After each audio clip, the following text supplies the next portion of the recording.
Nihon e yokoso, Fuji-san no Shikaku Yamanaka-ko e Mazda MX-5 no Tour du Proprio o yatte ikimasu. Ikuzo!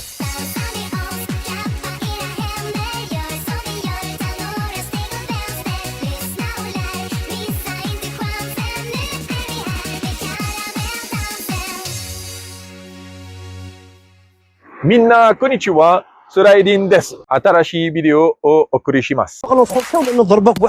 Petite introduction en japonais puisque nous sommes ici au lac Yamanaka-ko, au Japon, au pied du mont Fujisan. Je pourrais par contre vous introduire la voiture de la même manière que la dernière vidéo, à savoir qu'aujourd'hui c'est une légende parmi les légendes de l'automobile, une véritable star japonaise, la Mazda MX-5. Pensez à aller voir la vidéo sur la Jimny, elle est très cool, on a bien rigolé avec son proprio. Et comme pour la Jimny, comme c'est une légende, eh bien je vais vous résumer un petit peu son histoire. C'est parti!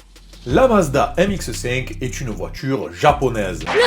Oui, j'enfonce une porte ouverte, et pourtant, à la regarder de plus près, c'est plus compliqué que ça. Premièrement, on se dit... c'est de toute beauté! Mais surtout, qu'est-ce qu'elle ressemble à un roadster anglais? Comme pouvaient en pondre à l'appel les Morgan, Triumph, Ostinelli, Jaguar ou MG. D'ailleurs, j'ai déjà fait le tour du proprio d'une MG, mais elle est un petit peu moins excitante. Mais quand on y pense, comment ça se fait que les Anglais aient une appétence pareille pour les roadsters alors que chez eux il fait un temps Nicolas. Bonne question. Eh bien il faut savoir que fabriquer un roadster, a fortiori léger et dynamique, c'était pas très cher à l'époque. Et surtout ça se vendait très bien aux États-Unis. Et pour ce qui est du climat, un bon bonnet et des lunettes, ça faisait l'affaire. Et il faut savoir que ce sont ces mêmes motivations qui ont animé Mazda, à savoir le pognon des Américains. Et pour ce faire, ils décident dans les années 80 de confier la création de la MX-5 à Bob Hall,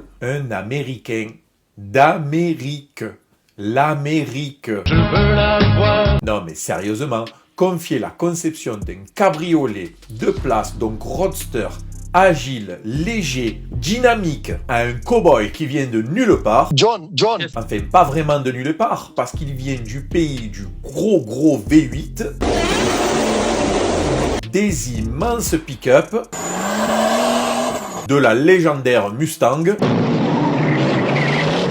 ou encore du colossal Cadillac Escalade. Surprise, motherfucker! Bon, notre copain Bob, c'est pas vraiment un novice. Il était journaliste automobile au magazine Motor Trend. Et il a aussi vécu plusieurs années de sa vie au Japon. Va-t-il arriver à relever le défi imposé par Mazda? Il va y arriver. Oh que oui, il va y arriver. Chicago 1989, Mazda présente le concept Experience 5. 5 pour les 5 éléments fondateurs qui perdureront jusqu'à aujourd'hui. Pas cher, légère, agile, répartition idéale des masses et surtout propulsion. Le modèle de série va cartonner. Il s'appellera Miata aux États-Unis, qui deviendra rapidement son petit surnom à travers le monde, Yunos Roadster au Japon, et enfin MX-5 ou MX-5 dans le reste du monde. C'est une bagnole qui fait véritablement sensation avec son look incroyable, son agilité et ses sensations de conduite très fun, son prix d'achat et de revient très bas, et surtout elle est très fiable, et pour ça merci Mazda. Arigato gozaimasu! Allez, on retourne au Japon pour le tour du proprio. Ikuzo! 4 générations de MX-5 et plus d'1 million de ventes plus tard, ce qui est énorme pour un véhicule plaisir, nous voici au Japon pour faire le tour du proprio de la Mazda MX-5. On a un exemplaire de 4e et dernière génération en version coupé cabriolet RF, boîte auto, volant à droite, couleur Eternal Blue et surtout avec le gros moteur, un bon vieux 4 cylindres 184 chevaux atmosphérique, donc sans turbo, pour un poids à vide inférieur à 1 tonne 100. Bref, si j'avais pas 3 enfants, j'en aurais acheté une à coup sûr. Espèce de mytho, tu vois. Ta gueule. J'adore la ligne de la voiture, c'est un véritable roadster et elle a beau être sortie en 2015, elle n'a pas pris une ride. On a bien sûr les sièges complètement repoussés vers l'arrière, on est assis au ras du sol et le capot moteur est incroyablement long. Pas comme ta bite. Nani? Bon, son coffre, il est suffisamment grand pour le corps d'une femme, testé et approuvé. Le moteur, j'y reviens, profitez-en, Mazda va l'arrêter en Europe, si ce n'est pas déjà fait au moment où vous regardez la vidéo. Merci les normes anti-pollution. Vous pouvez marcher, prendre le métro, le bus. Les jantes, c'est du 17 pouces, ça fait du bien de voir qu'on peut encore faire de belles bagnoles sans devoir y foutre des jantes de lowrider tuning américain. Bon, on n'a plus de phare escamotable depuis la deuxième génération, mais on profite du design Kodo qui a globalement fait passer les Mazda de boîte roulante insipide, passe-partout, complètement vilaine. C'est vraiment pas gentil. À de vraies beautés, très sexy. Oui, j'emploie un vocabulaire potentiellement sexiste, mais n'oubliez pas qu'on est passé de ça à ça. Ça, c'est beau. L'intérieur est plus conventionnel puisqu'on le retrouve sur quasiment toute la gamme Mazda, mais c'est plutôt joliment dessiné. On arrive à toucher le sol facilement depuis l'intérieur, les vrais savent. La finition est loin des standards allemands, certes, mais l'ergonomie fait le travail. On a le volant 3 branches Mazda avec des touches d'aluminium, des palettes en plastique complètement immondes. Le volant, il a le défaut d'être un petit peu fin pour une voiture à vocation un peu plus sportive que le reste des Mazda. On a un écran qui est bien sans plus, je trouve qu'il manque un poil de luminosité ou de rapidité. L'interface n'est pas exceptionnelle. Là, sur cette version, il me manque l'Android Auto CarPlay quand même, ça aurait été bien pratique pour me guider jusqu'au Mont Fuji. L'instrumentation, par contre, elle est très jolie entre les aérateurs type aviation, la boîte de vitesse qui est pas trop mal, on a un véritable frein à main, les commandes de clim ronde très pratiques et surtout ce que j'adore moi c'est l'instrumentation derrière le volant avec ce compte-tours gigantesque au milieu, un écran à gauche et la vitesse à droite. On a une sono d'origine qui est complètement merdique, le son est vraiment pourri. Alors ok, on n'achète pas ça pour écouter de la musique, mais les mélomanes, eux, ils préféreront le pack Bose en option. Petit mot aussi sur le dessin des sièges, type baquet, c'est pas des vrais baquets, mais typé baquet. On a un maintien correct latéralement, et derrière, ce qui fait office de filet anti-remous, et aussi un petit accès au coffre, ainsi que des portes gobelets juste en dessous. Alors, on a une grosse proéminence qui gêne un petit peu l'installation du conducteur, juste à gauche, un peu en dessous des pédales.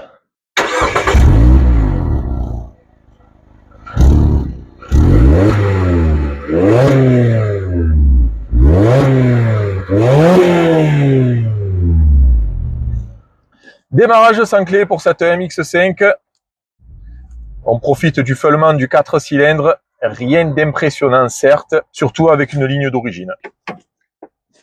Alors, on a un 4 cylindres de 184 chevaux. Quand on compare aux 115 chevaux de la toute première MX5, effectivement, Ça fait beaucoup. il offre des performances de premier plan. On est sur une véritable GTI. On perd certes un peu de couple comparé au moteur turbo moderne, mais on y gagne tellement sur les hauts régimes. D'ailleurs, la zone rouge, elle est au-delà des 7000 tours minute. Le plaisir de conduite est bel et bien là. Et si on rajoute à tout ça la propulsion, l'agilité, la légèreté de la bagnole, oh, c'est un véritable bonheur. Bon, je vais certainement pas la pousser à bout. C'est une voiture de location. On est filmé. Les Japonais roulent très très doucement. Les limitations, là pour venir, c'était quasiment du 80 km/h sur autoroute tout le long. Mais putain, c'est trop bien de profiter de cette voiture. Cheveux au vent, c'est jouissif, c'est communicatif. Bref, le cahier des charges de Mazda à l'origine est bel et bien respecté. Alors le freinage, je l'ai pas testé, hein, j'ai pas conduit comme un pilote. Il est réputé bon, mais moyennement endurant. En tout cas, pour une utilisation normale, ça suffit, faut pas se casser la tête. Hein. Ah, j'adore l'élasticité du moteur, vraiment, c'est trop bien. On a une boîte auto, c'est une boîte 6 vitesses, boîte auto classique, hydraulique. On n'est pas sur une ZF à 8 rapports, la meilleure du marché, bien sûr, qu'on retrouve chez BM, chez Audi, mais d'abord chez BM. Et certes, elle manque un peu de couple à bas régime, mais c'est une voiture exigeante, un peu à l'ancienne, hein, quand on voit qu'il n'y a plus du tout de moteur atmosphérique. Pour se régaler, il faut aller la faire cravacher, il faut aller haut dans les tours. L'infotainment, j'en ai parlé, il est bof, il est pas très intuitif. C'est pas le plus intuitif, c'est pas le meilleur. On a un écran qui manque de luminosité. Le GPS, j'ai pas testé, tout est en japonais. En tout cas, la grande force de cette voiture pour moi, c'est que si on n'a pas d'enfant, ben on peut l'utiliser comme un daily en fait. C'est pas un souci, la consommation est raisonnable. Le moteur est largement suffisant. C'est un 4 cylindres, donc en termes d'entretien, elle va pas vous ruiner, loin de là. En plus de ça, elle est jolie. Le seul défaut qu'elle va avoir, à mon sens, pour une utilisation au quotidien, c'est l'absence totale de protection sur la carrosserie. Ah, il n'y a rien, il n'y a absolument rien. En plus, elle est basse, comme vous avez pu le voir. En plus, avec les jolies peintures métallisées que propose Mazda, ça peut vite chiffrer. Et cette possibilité de rouler cheveux au vent, un véritable régal. À noter, néanmoins, pas mal de bruit d'air dès qu'on commence à dépasser les 80 km/h. Ça peut être assez gênant quand on roule décapoté. Bref, acheter une MX-5, c'est trop bien. Surtout que Mazda est un des rares constructeurs généralistes à continuer à proposer ce genre de véhicule plaisir.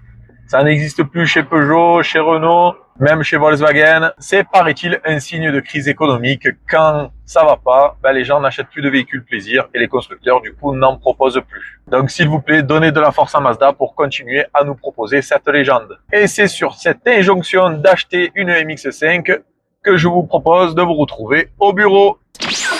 De retour au bureau après 14 heures de vol pour faire le bilan de ce tour du proprio de la Mazda MX-5. Cette voiture, dans une industrie automobile morose, gavée de SUV et de bagnoles électriques toujours plus chères, c'est un véritable rayon de soleil levant. Japon, soleil levant, vous l'avez. C'est rigolo. Elle vous donnera le sourire à chaque fois que vous poserez les yeux sur elle, tant elle est belle à regarder, ou quand vous enchaînerez les virages et les kilomètres à son volant. Comportement fun, moteur rageur, simplicité, légèreté, le tout crâne au vent. C'est ma version de cheveux au vent. Une ligne superbe couplée à un design intérieur racé, c'est clairement l'incarnation du plaisir automobile pour deux maximum. Testé et approuvé sur les routes type Initial D au Japon, et ce même à allure soutenue. Mon conseil en tout cas, achetez une MX-5. Elle est parfaite. Mais j'ai quand même noté 3 bémols et il faut en parler. Le premier, le plus important de tous, c'est sa boîte automatique. Cette transmission à 6 rapports est une véritable merguez. Elle est lente, elle tire long, elle fait vibrer la voiture à l'arrêt, m'obligeant souvent dans les embouteillages tokyoïtes à passer en N. Franchement, c'était horrible. Et puis de toute façon, si vous êtes client d'une petite GTI, passez votre chemin, prenez la boîte manuelle, parce que cette boîte auto, c'est un tue-l'amour. Achetez une MX-5. Elle est parfaite. Deuxième bémol, il est plus lié à la version RF. Cette mouture coupé cabriolet produit des bruits d'air. Beaucoup de bruit d'air. Même sur les autoroutes japonaises, souvent limitées à 80 km/h. Ça couvre le bruit du moteur qui est pourtant assez sympathique. En plus de ça, ça alourdit la voiture. Pas beaucoup, mais Quand même, c'est plus cher, pas beaucoup plus. Mais quand même. et aussi, pour contrôler ces angles morts, la visibilité est vachement grévée.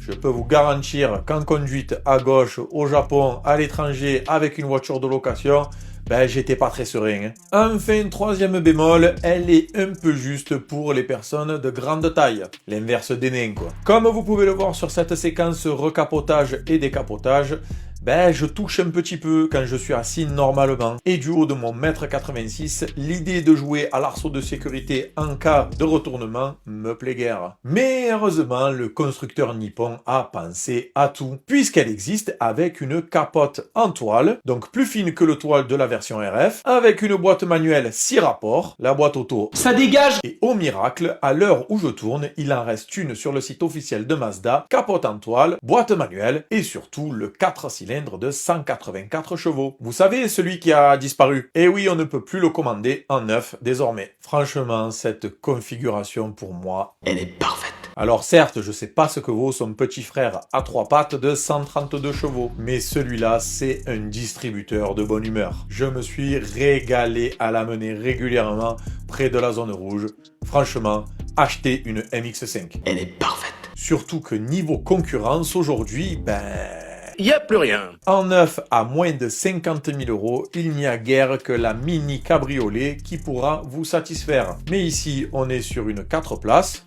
Bon point pour elle. Seulement en boîte auto. Mauvais point, même si la boîte double embrayage est meilleure que celle de Mazda. Et la fiabilité, c'est au petit bonheur la chance. Rien n'égale les japonaises. Même pas une petite carotte. Bref, achetez une Mazda MX-5. Elle est parfaite. Voilà, c'était Slyjin pour ce tour du proprio de la Mazda MX-5 en direct du Japon. Merci de m'avoir suivi, pensez à vous abonner, à liker la vidéo et à partager l'amour de l'automobile. On se retrouve très bientôt pour une nouvelle vidéo et comme dirait ce bon vieux Jean-Claude, Au revoir, monsieur.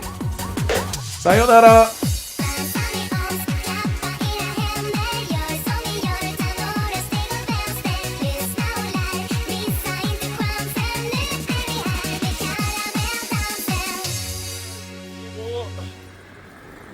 Et un connard de nuage qui a décidé qu'aujourd'hui, on verrait pas le mont Fuji.